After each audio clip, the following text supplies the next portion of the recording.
Agora mesmo, enquanto você assiste a esse vídeo, tem um verme do tamanho de uma régua vivendo dentro de outro animal. E o pior, ele consegue controlar o cérebro da vítima, nematomorfa. O apelido dele é verme suicida, e você vai entender o porquê em segundos. Ele infecta insetos como louva-a-Deus, grilos e gafanhotos. A larva entra pelo corpo do hospedeiro pela água ou pela comida. Aí cresce lá dentro por semanas, meses, se alimentando dos órgãos do bicho. Pode chegar a 1 metro de comprimento, 10 vezes o tamanho do próprio hospedeiro. Imagina ter um verme do tamanho de uma régua vivendo dentro de você. Isso é real. E quando ele tá pronto para sair, é que a coisa fica perturbadora de verdade. Ele manipula o cérebro do inseto, altera proteínas que controlam o comportamento, e o inseto, completamente fora de si, vai direto para a fonte de água mais próxima e entra, se afoga, morre. E o verme sai pelo traseiro do bicho livre e vai se reproduzir na água. E sabe o que é mais assustador? Já foram registrados casos raríssimos em humanos. Felizmente, nosso corpo não é um hospedeiro adequado e o parasita acaba sendo expelido. Mas só de saber que existe essa possibilidade já dá um frio na espinha, né? Se você ainda não deu o like, dá agora, ajuda demais o canal. E se inscreve para não perder o resto dessa lista, porque vai ficar muito pior. Cimotoa exigua. Agora, prepara o estômago. Esse parasita não vive dentro do peixe. Ele vive dentro da boca do peixe. E não só isso. A Cimotoa exigua, conhecida como o parasita que vira língua, é o único ser vivo conhecido que substitui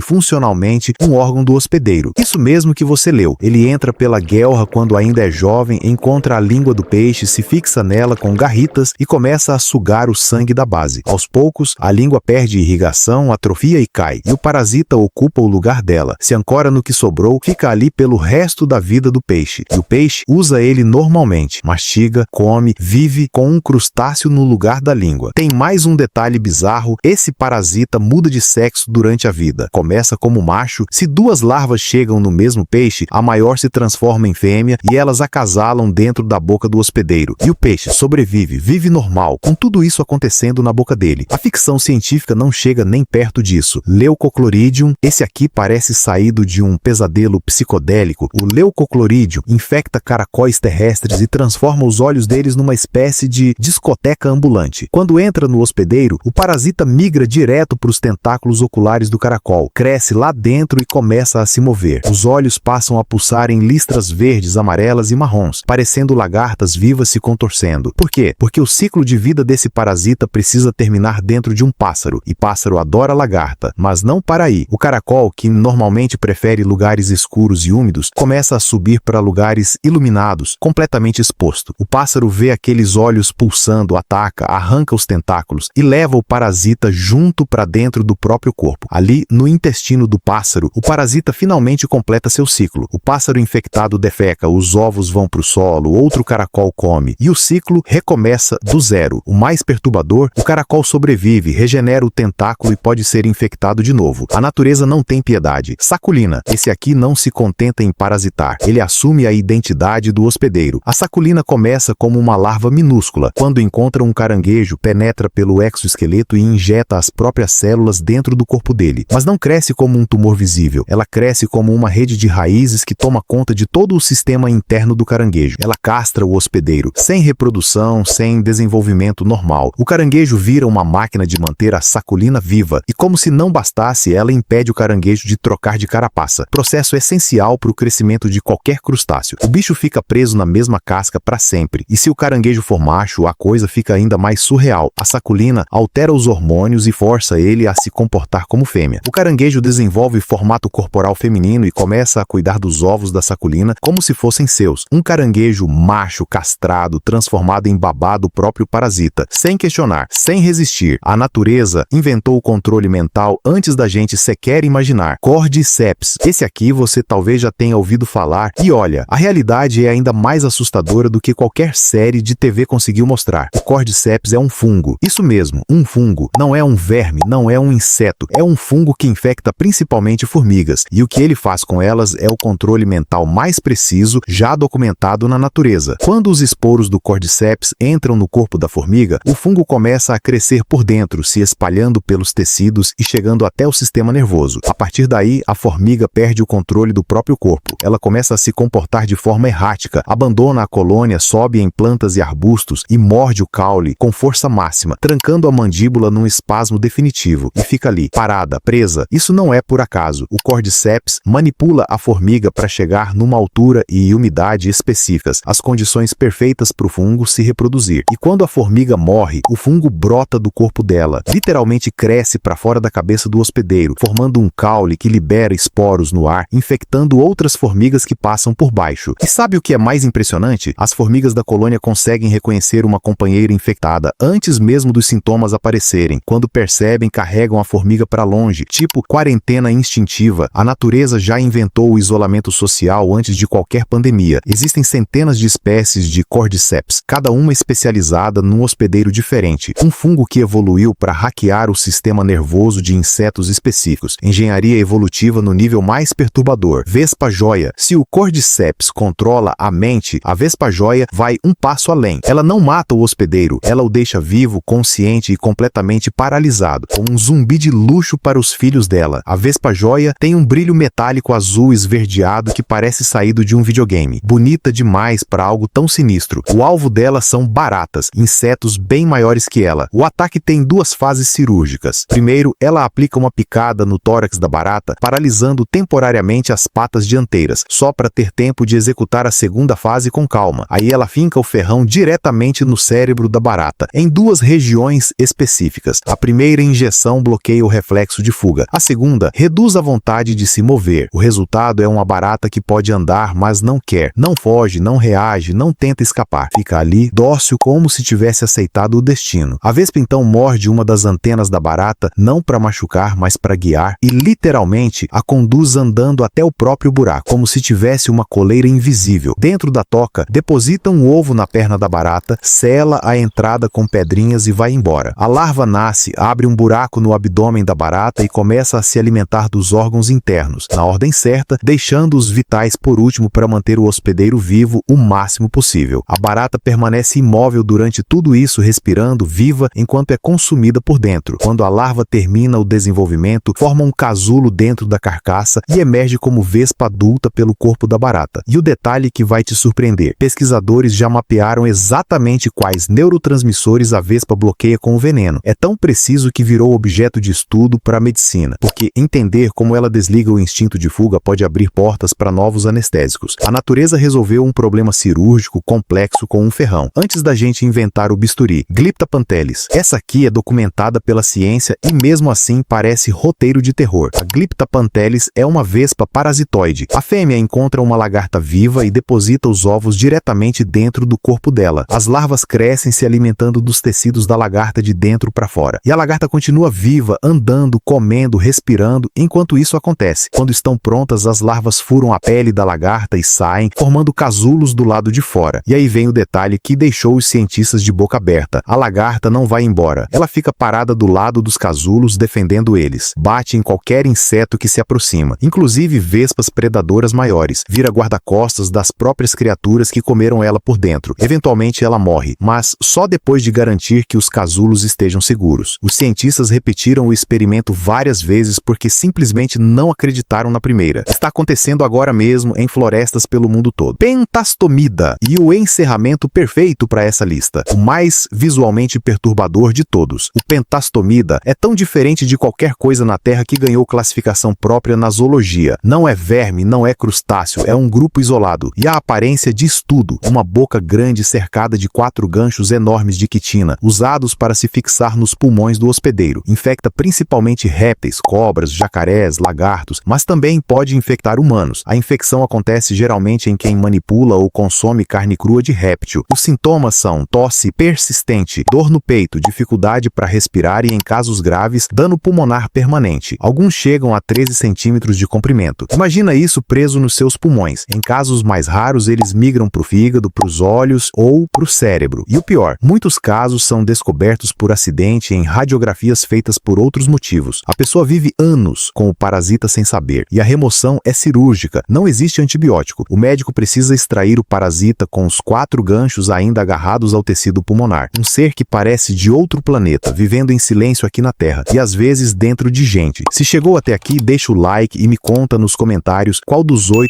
te perturbou mais. E no próximo vídeo tem um organismo sem cérebro, sem neurônios, que mesmo assim aprende e resolve labirintos. Ativa o sininho para não perder. A gente se vê lá.